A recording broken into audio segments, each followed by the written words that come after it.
How we doing, guys? It is Mr. Striz and I'm checking in, and today we're going to be talking about macromolecules. So looking at our LEQ today, it's identify the function and monomers of the four major macromolecules. So when we talk about macromolecules, what macromolecules are is they're just large molecules necessary for life. And the four major macromolecules we'll be talking about today are the ones that all living things have. So every living thing has these four major macromolecules. And there's some, you definitely have talked about probably before, and they're definitely something you eat or have in everyday life. So the first one we're going to be looking at are lipids. So when looking at these foods, you probably foods that you have definitely all seen around here. You get those almonds up there in the top left corner. You got avocados in the top right. Definitely go with some good guacamole. Hopefully in the bottom left, you're not drinking too much of those oils. Definitely not straight out of that oil bottle there, or some butter. And then that bottom right, you kind of got a major spread of all lipids. But what lipids are composed of carbon and hydrogen atoms, as you see in that picture there. And just a firm reminder, make sure you get those pictures on the top of that foldable. And their main use is to store energy. And it has two different monomers. The monomers are fatty acids and glycerols.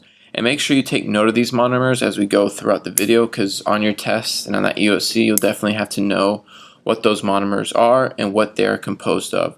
So once again, those four pictures are all different types of lipids. They're used to store energy. Lipids are more of kind of like fat, I guess would say, like in the sense of protein, cholesterol, all that stuff. It's more like stuff high in fat. But moving on to the next one. Our next one is going to be carbs. Now, looking at these pictures here, these are all four examples, again, of carbohydrates. And now you definitely eat a lot of carbs in your daily life because you need to. We're talking about bread, pizza. There's that pizza place like Viva's, I think it is. It's not as good as Zano's, but it's still pretty good. You got bagels, potatoes down there on the left, pasta down there on the right. But what carbs are for? So carbs are made up of carbon, hydrogen, and oxygen, and its main source of energy. So carbs are our main source of energy. So, too many carbs can be a bad thing because, carbs are high in fat. But it's, you want to have, like, before sporting events, say you got a football game Friday night or a basketball game or anything like that, you want to try to eat some carbs because that's the source of energy that you will use to get through that game. And the monomer for carbs are monosaccharides. So once again, carbs, there's that main source of energy. Think about that Big Mac at McDonald's or the Whopper at Burger King, just high in carbs. But make sure, if you don't use that energy, that's how, the fats start adding up in your body. But once again, the monomer for carbs are monosaccharides. Now, moving on to our third one. Our third one is nucleic acids. So when we talk about nucleic acids here, nucleic acids are composed of hydrogen, oxygen, nitrogen, and phosphorus. Now, there's an easy way to remember, if you're looking at a picture or you have a question, which one is a nucleic acid? It's the only one with phosphorus. So that's an easy way to remember that. But they're used to store and transmit hereditary genes.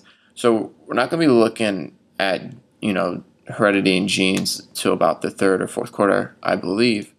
But that's what nucleic acids are for. They're monomers, nucleotides, and we'll get into that once we get to that part of our curriculum. But nucleic acids, they're used to store and transmit hereditary genes.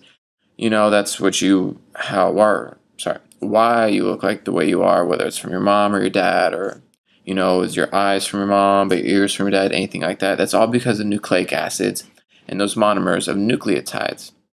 So there's not really much pictures there you can get on that because, they're nucleotides and nucleic acids. It's not like it's food, like the juicy Whopper and everything like that. But our last one going on to that is protein. All right, so when you think about proteins, you got the picture in the top left corner there, and you got the picture in the bottom left. Notice all those foods that are high in protein: eggs, fish, chicken. Any type of meat really is high in protein. But what protein does is it's first off composed of nitrogen, carbon, and oxygen. Once again, as you see in that picture in the top left corner, and they're used to control the rate of reactions and regulate cell processes. And as you see there, the monomers and amino acids. Now, obviously, too, proteins, if you eat a lot of protein, you know that's how you build muscle. And you can end up looking like that guy. That guy is Arnold Schwarzenegger. He was in the Terminator. He's also the governor of California. So think about it that way. You eat a lot of protein, you can become governor of Florida. But, they're monomers, amino acids. So that's why, people who take protein powder or anything like that, if you look at the label, it has the 13 essential amino acids in there.